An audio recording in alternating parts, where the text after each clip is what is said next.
So then we are back with more understandings from the Renewed Covenant from the Aramaic English translation of the Word. This translation is from the original documents of the Hebrews of old from the time of Israel, giving us then understanding of the time of the end. At the moment, the part of the prophecy that we understand so far is from the time of restoration, relating with the returning of the cities, and also later the rebuilding of the temple. Very important. Because there are areas where then the temple as being rebuilt would require a special time where then the cities would return and then pray for the existing situation in Israel. A person with a basic understanding of the Spirit can relate to it, because it requires then the obedience of what the Messiah said, and then those who are saved in the Messiah, then they return and they resume the second services while then praying for Israel and Jerusalem in order to get the temple rebuilt. Because whatsoever the Messiah said is true, and we are in Yeshayahu the 61st chapter. However, we find then areas where our ability of understanding then would have to have the implementation and then the restoration of the cities, and then the conjunction of prayers from those cities would then enable Jerusalem then to be cleansed. Thus then the rebuilding of the temple. Extremely important, because then when you find the rebuilding of the temple in the Revelation, you find a section of it then when the temple was rebuilt. Yet in order for this to take place, we understand that the people against Israel would turn in their favor. Only this takes place when the Messiah then is obeyed, thus the returning of the holy cities. Because then the heathen around them would help them build the temple.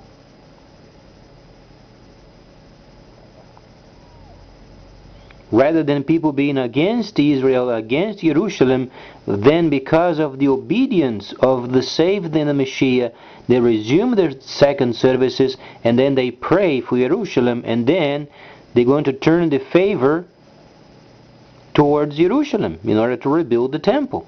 Read the scripture.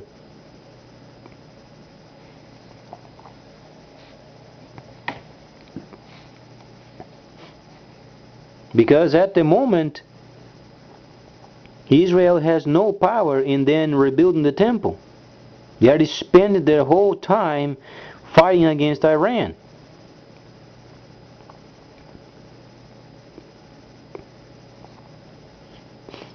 Where they should concentrate their time and their strengths in having then the words of the Messiah obeyed, and at least those saved in the Messiah can resume the second services while then praying for Jerusalem in order to rebuild the temple. That's the most important topic.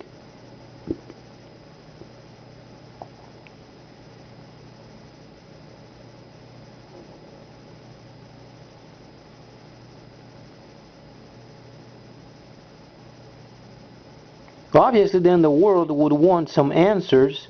And what is the then directive of the world's market? While this is taking place, China then is leading the world's market. And as in any nation, a plan must be placed so then people can make a reference. And at the moment in this country there is only a person or a party that has the plan. It's the Democratic Party. They have the plan, detailed, and then information taken from independent sources, so then it is a true report and then a true plan. What is then Great Britain is doing? They are also privatizing some of the sectors. Very wise. As any Englishman would have to have a plan, and they have a plan by thunder.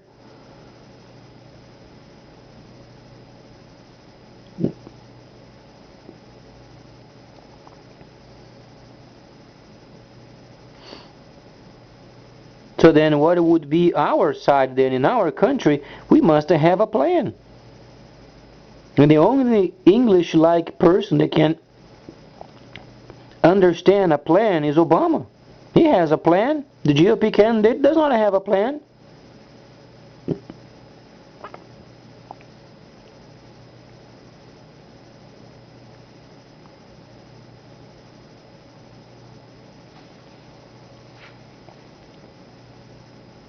As we can observe, without a plan, a nation fails.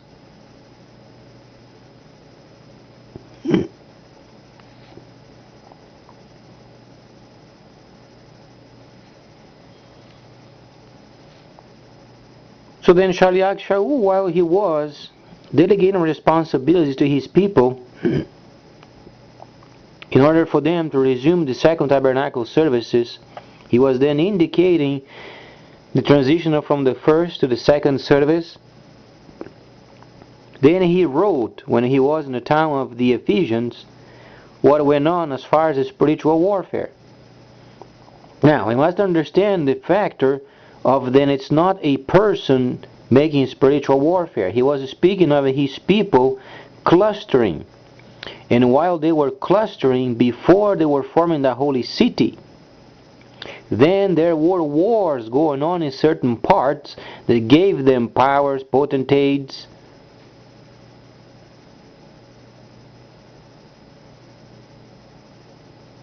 So then the categories of the spiritual world, because then his people, while they were clustering, they were then having trouble in the spirit. And then came those perceptions, the subdivision of the evil hierarchy. They were able to detect, and Shaul then he did detect because he had discernment of spirits. It's a function.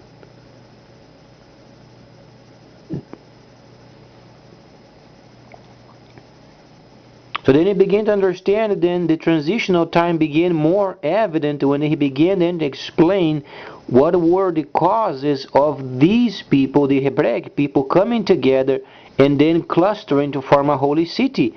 Then they had the knowledge. When the Yohanan then was able to enter the holy city, they had then the entire knowledge of the entire scripture saved in the holy city.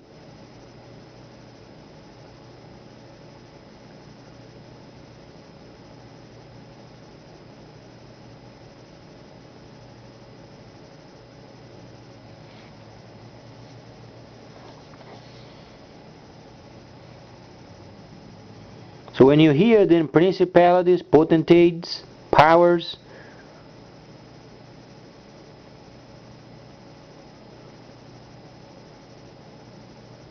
then you understand what those people they were going through. They were understanding then certain areas of the world, they had specific evil guidelines. But then when they clustered and they formed the holy city, they had the knowledge of those. And what is the most evil that we are facing as a nation? Not having a plan. Try to understand the concept.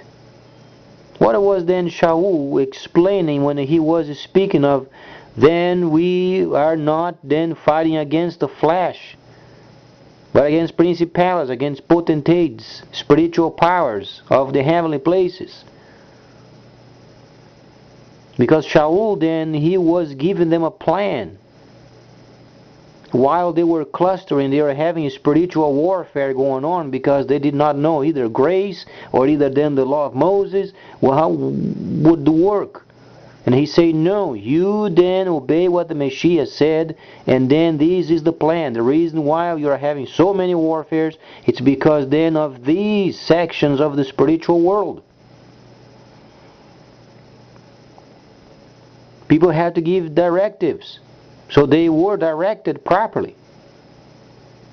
And what are we facing in this nation today? Lack of plan. The simple mathematical equations are not being respected.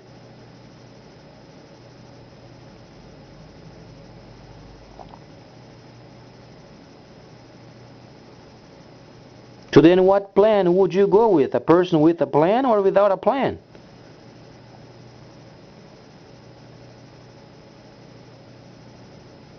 And then a person without the plan does not have a plan, and then is going to use the old junkies. The old junkies never worked.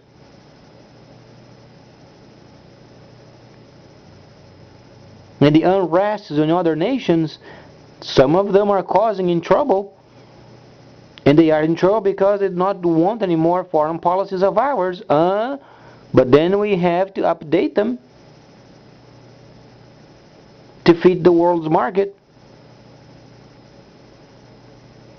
We can't come against China, but we can update to make China more prominent so then we can understand the system.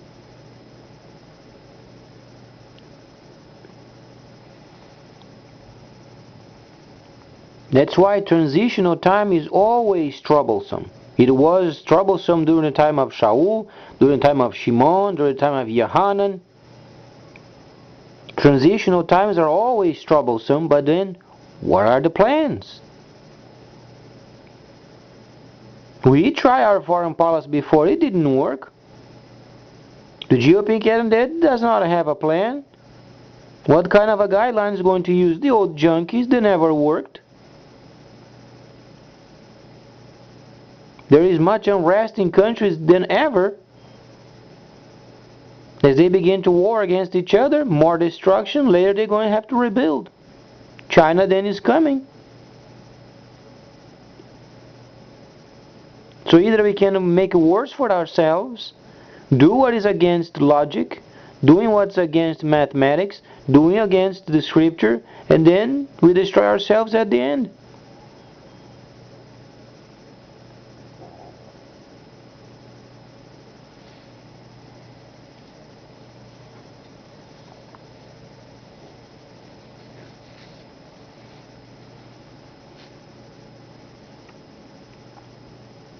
Because we are during the time of restoration.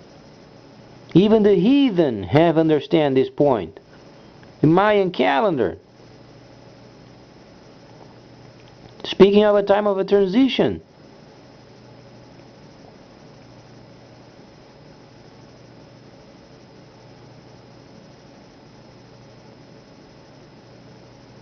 Even they themselves felt in the spirit that it was then a binding in 1009. They felt a huge change in the spirit,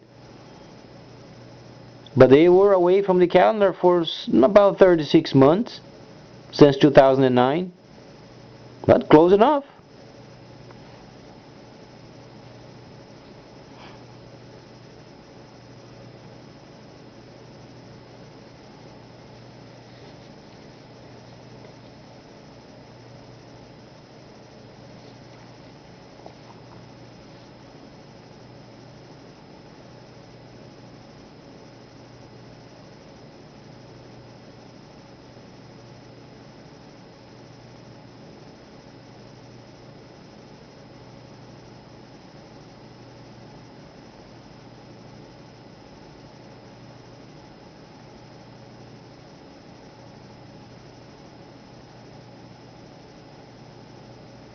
So then we understand a time of a transition, then a period of time where the nations would change their views of the outside world.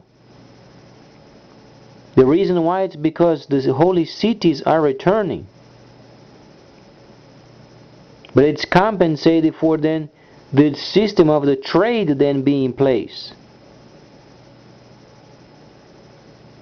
Because the more the situation goes on with the old junkies, the more arrest, the more destruction, until then the powers that are involved with those are so much ruined, and then China takes over later. So we can do double work later, or we can do not so much work and then be in line with it.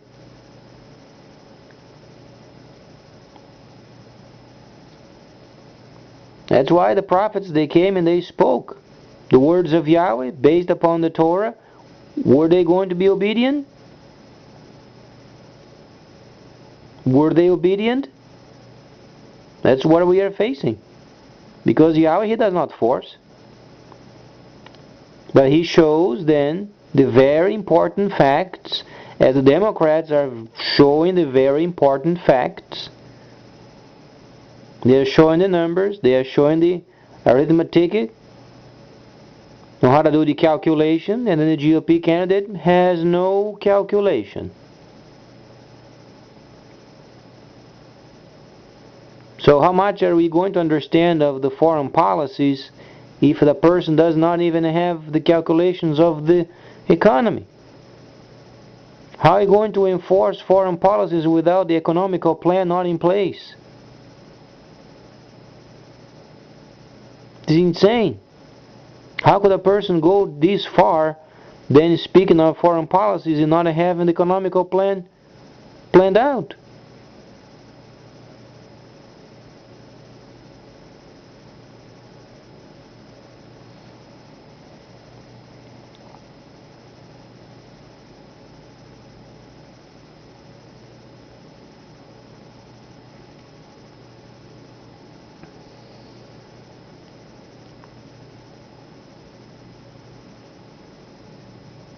But then Daniel, before the writing, when they had that over there at the king's palace, came the writings on a stone.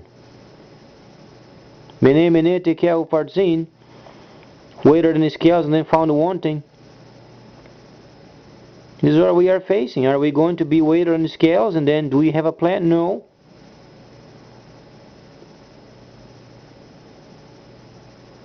Why speak then of foreign policies if we do not have a plan?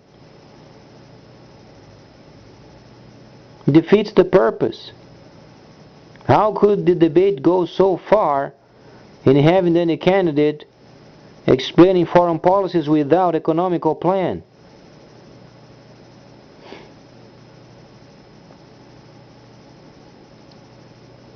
It's freaking ridiculous.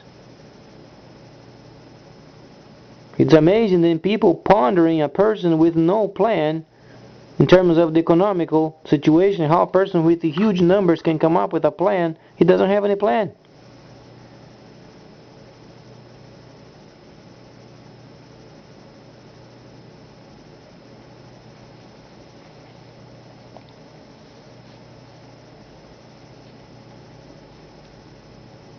So what do you expect then to hear in terms of foreign policies? It's nonsense. Absolutely nonsense. You want to use then the old junkies. Those old junkies never worked.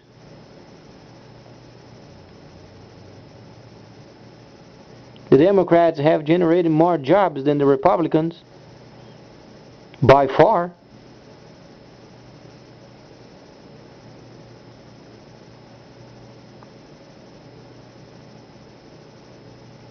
So they won't exchange the high amount of jobs for religion. Think twice. Because not having a plan is already bad enough. And exchanging high number of jobs for religion